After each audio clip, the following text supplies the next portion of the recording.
Michelle Miller pensait sincèrement avoir laissé la guerre derrière elle. Ancienne médecin militaire, elle a troqué les zones de combat, la poussière et le bruit des armes contre les couloirs aseptisés d'un hôpital civil. Ici, les blessures sont différentes.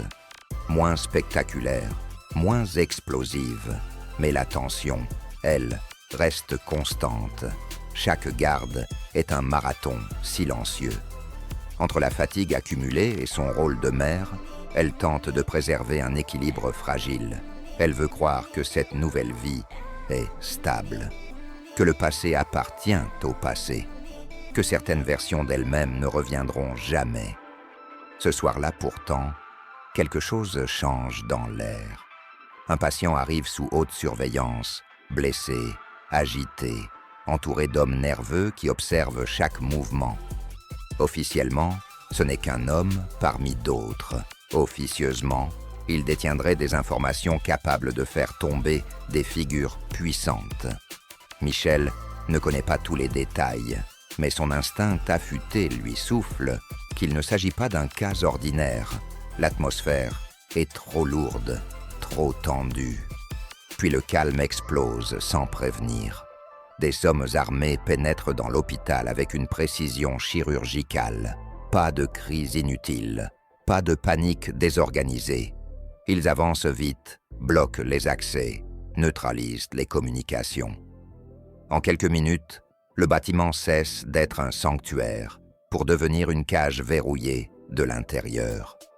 Les patients sont piégés, le personnel aussi. À la tête du groupe, un homme froid, méthodique, presque détaché. Il ne hurle pas, il ne gesticule pas, il donne des ordres clairs, mesurés. Son objectif est simple, atteindre le patient avant qu'il ne puisse parler. Pour lui, il ne s'agit pas d'un acte de violence gratuit, mais d'une mission à accomplir, une opération propre, nécessaire, planifiée. Chaque décision semble déjà anticipée. Michelle comprend rapidement que son fils se trouve toujours dans le bâtiment. Une vague de peur la traverse, brutale, instinctive. Mais elle refuse de se laisser submerger. Elle connaît la logique des interventions tactiques. Elle sait comment ces hommes réfléchissent, comment ils sécurisent un périmètre, comment ils progressent. Et surtout, elle sait qu'ils ne feront preuve d'aucune indulgence.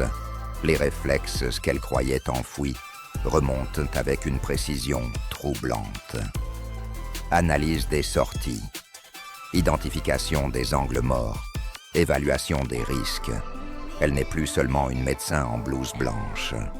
Elle redevient celle qui, autrefois, devait prendre des décisions sous pression, dans le chaos. Le premier affrontement survient presque malgré elle, rapide, brutal, silencieux. Elle utilise l'environnement, détourne l'attention, agit avec efficacité.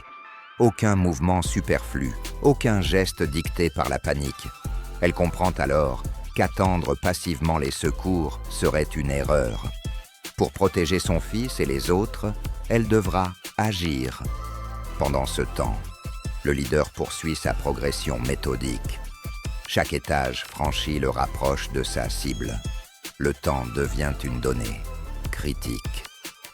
Michelle sent l'étau se resserrer.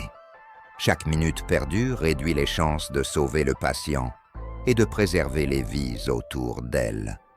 Malgré le danger, elle choisit de protéger les patients encore cachés, les guider vers des zones plus sûres, les rassurer malgré le chaos. Chaque décision est un calcul douloureux. Sauver un inconnu peut compromettre la sécurité de son propre enfant.